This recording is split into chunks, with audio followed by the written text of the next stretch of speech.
Howdy, ba-ba-da-da!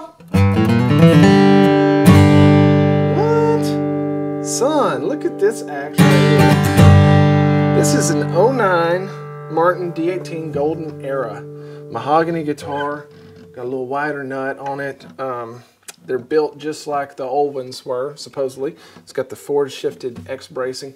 I'm loving it. I just got it this week, and I'm going to use it today on the lesson. The McPherson's going to get a much needed break over there, regaining her breath. She'll be back soon, don't worry. But I just absolutely love this Martin. What a great guitar they've made. And in celebration of getting this guitar, as well as it being about a year, we're about at the year-long anniversary from when I started my website and the Gold Pick memberships. I'm going to give you a completely free lesson today. Okay, so a free video, complete video, just like you would get every week at banjobeandclark.com if you're a member. It's going to be here on YouTube, as well as the free tabs. You can jump over to the website and you can grab those free tabs, both a PDF and a TEF version of today's solo. Okay, this is a great song. It's been recorded by lots of different people. My favorite version, I think, is Skaggs' version off of his Bluegrass Rules album.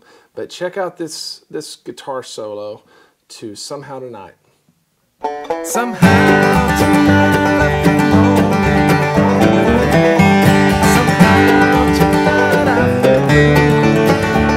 Somehow tonight this tears like a falling. Unless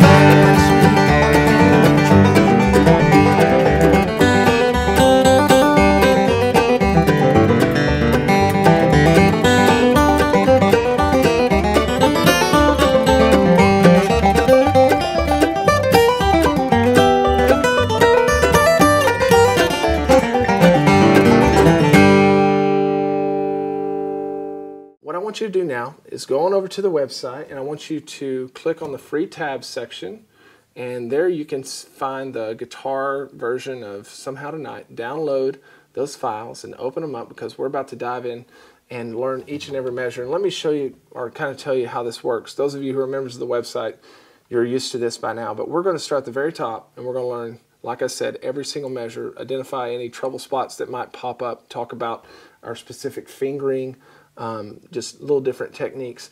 Then if you'll watch through that, or if you want to skip ahead, no big deal. I'm going to then play the whole solo very slowly for you from start to finish, okay, without stopping. Then after that, I've got 3 different speeds of rhythm backup tracks for you, okay? So you can grab the tab, you can learn the song by me teaching it to you every measure, then you can watch me play it really slowly and practice along with that. And then you've got 3 different speeds of backup rhythm guitar videos that will help you get going. So you have no excuse now. See? No excuse. You need to learn this song. Let's dive right into this first measure of Somehow Tonight. All right, guys, this is a great, fun song to learn. We're going to try to interpret that melody the best we can, while at the same time kind of throwing some more improvisational licks in there. We're going to start off measure 1, which is our standard G lick. There's a million different of these G licks. You know, I teach a bunch of different kinds on the website, but this particular one sounds like this there, measure 1. Okay, I think when I played like the rhythm to this song when I was performing it, I think I played one like something like that. But all of those different kinds of G licks are available on the website on that G licks lesson on guitar. The tab is there, but it sounds like this slowly again. I really want you to pay attention to those pick stroke arrows beneath the notes. Those are there to help you, I promise. So you can fight them if you want to, but I promise you they'll help you. Measure 2 sounds like this.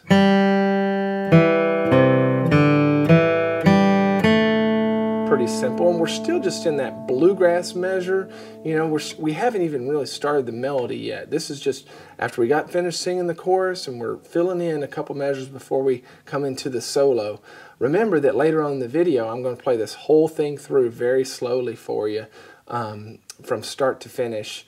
But right now we're going to cover kind of measure by measure just to identify any trouble spots that might arise. But measure 3, this is where we start our melody. The melody goes somehow tonight. Okay, so it starts on that B note. Somehow, so I know that's where I want to start, which we do in measure 3. We kind of accent it by playing it once and then hammering onto it and then playing it again. Somehow tonight, and then the melody goes up to a D note. So what do? We go to the D note as well, and we're going to play it twice. Excuse me. Measure 4. It sounds like this slowly. Hammer, hammer. Okay, that's pretty straightforward. Measure 5. We're going to slide the first time from the 3rd to the 4th fret, and then that's going to put us in position to hammer the second time. That's pretty straightforward.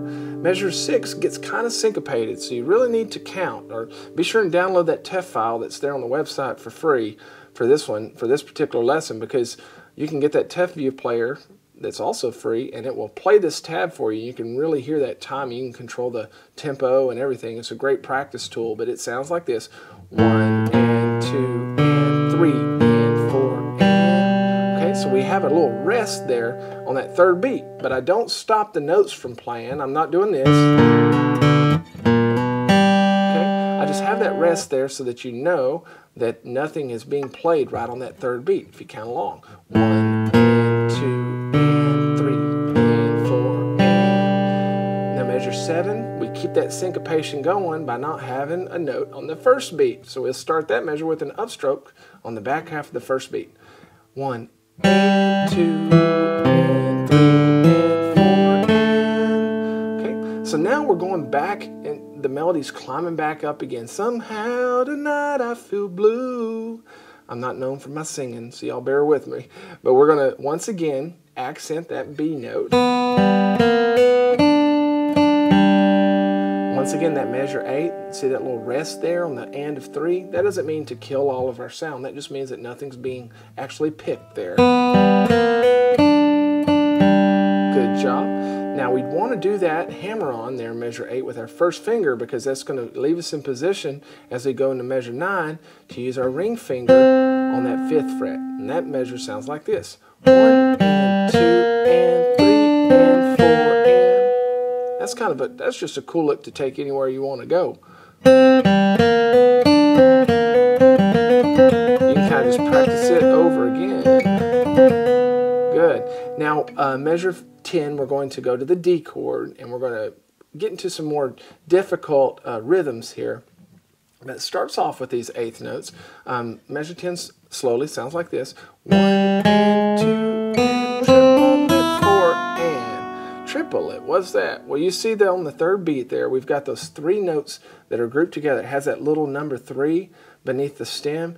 That means that those 3 notes are being forced into where 2 notes normally go. Okay, so those are 8th note triplets. So they're going to go a little bit faster than the rest of the notes in the measure. Once again, that tablet file, that TEF file, would really help with you hearing this if you're not familiar with it. But it sounds like this. 1 and 2 and triple it, 4 and. Yeah, right into measure 11. Starts off with a quarter note, but then we've got those 16th note pull-offs. You see that little double stem beneath this 2nd to 1st fret? That means it goes twice as fast as the 8th notes, even faster than the triplets. Now the key that I want to give you here is that whenever we do this pull-off, I want you to pull off going up. A lot of you are used to only pull off going down. Well, the problem with that is we're going to need this middle finger right after we pull off. You see that? We need it on the 2nd fret of the G string. So if you pull off going down, you're working against yourself because you're pulling down and you've got to go back up to catch this G string. So instead, let's pull off going up, and then that'll put us right in place. See how that works? Bam, it's there. Instead of having to work our way back up. That's how that measure sounds. Good, good, good. Now, let's keep working on. Remember, I'm going to play all of this slowly together towards the end of the lesson. But there into measure 12, we're going to start getting outside of the melody just a little bit. We've established the melody well enough that now we can have just a little bit of fun with it, maybe get outside the box just a little bit. Let's look at that. Starting there in measure 12, we've got an open G string, We're going to use our ring finger to slide from the 3rd fret to the 5th fret on the D string. And that's going to put our index finger right in place on the 3rd fret of the G string to start this lick again. So that measure sounds like this. Okay. Now we're going to slide whenever we hit that last 5, that's a slide as well into measure 13. Okay, so you're not sitting there for long.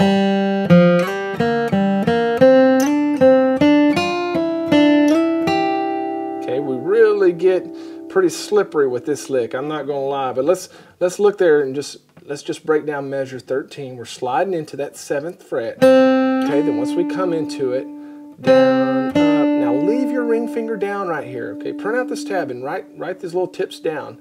But we're gonna leave our ring finger down on that 3rd note and reach up and do this pull off from the 6th to the 5th fret. And then our ring finger's still down to slide down to the 9th fret. Okay, and then to the 8th fret.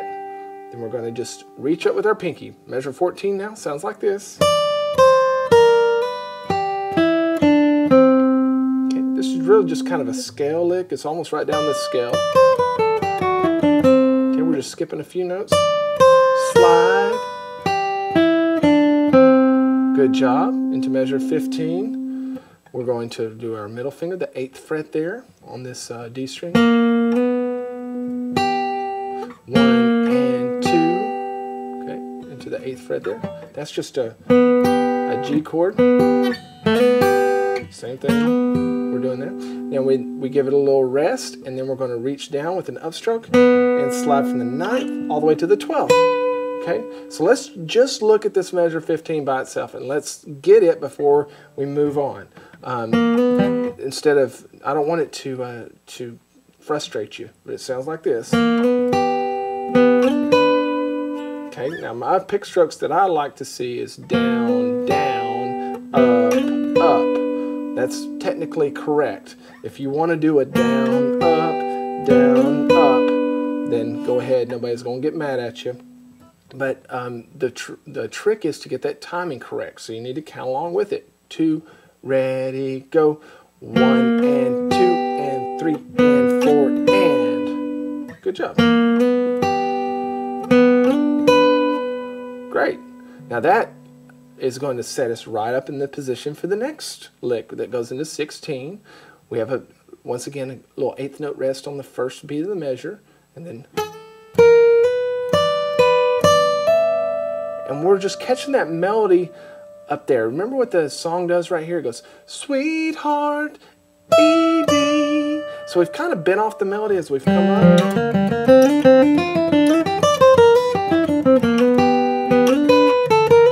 Sweetheart. So here we're reestablishing what we're doing, okay? So once again, we have a rest on the 1st beat. So let's count through this measure slowly. Ready, go, rest and hammer, hammer. Do it again. 1, 2, ready, go. 1 and 2 and 3 and 4 and. Good job. Measure 17. Got a quarter note here. And as soon as you play that, I want you to hang on it for a little while, and then I'd like to hear a slide off of it. We're kind of doing a little effect there. And we're going to slide down to where our ring finger comes and catches this 8th fret. Okay? So that's what we're looking for. Okay? And I know that it goes by fast, so it's tough to get that slide sound, but you can do it. Hear that? I can just leave my finger down as I slide. Good. We have the 8th fret, hammer, onto the 6th fret of the B string, twice in a row, slide down to go into the 18th measure, and then we're just coming down this little blues pentatonic. Use my pinky to slide from the 8th to the 9th fret. Yeah. So that measure again.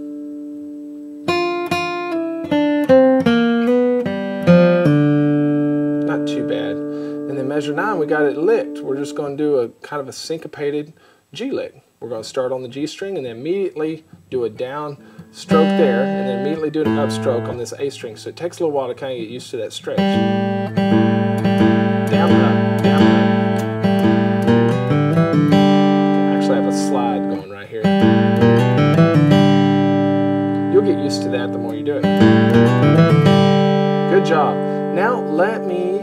back at the top, and we're going to do it really slow together, okay? So you can really see how all this fits together.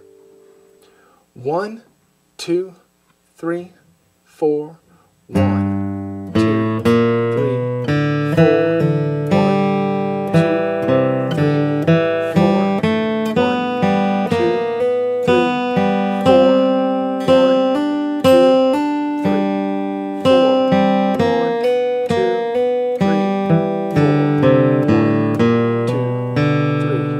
4, 1,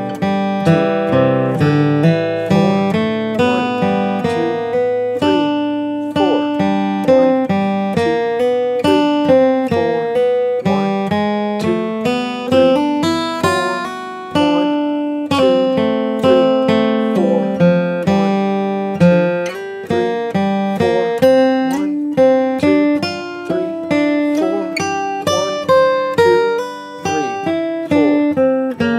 2, 3, 4, 1, 2,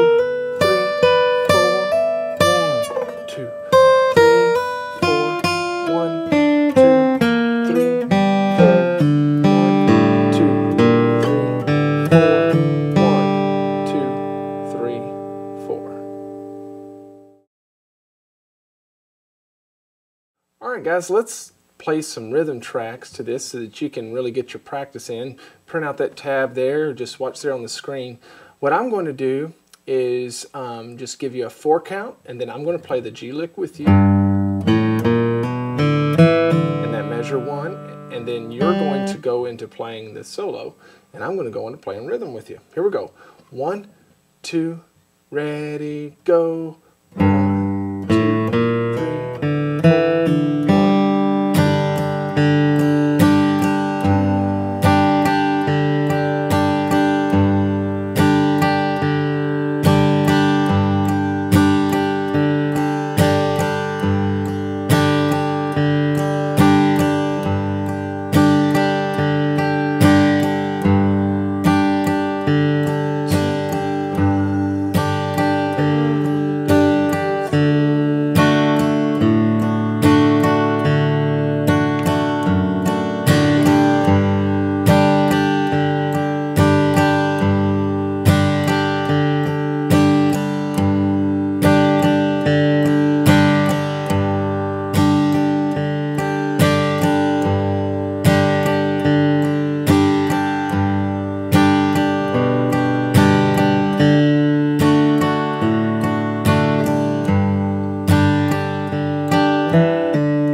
A little faster now. 1, 2, ready, go.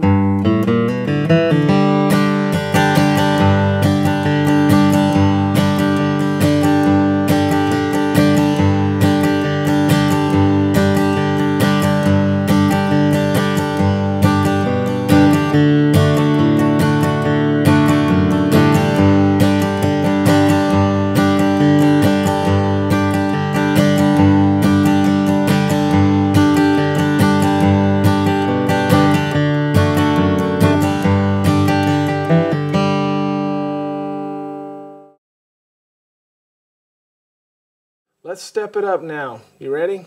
We'll push it up a little bit. 1, 2, ready, go.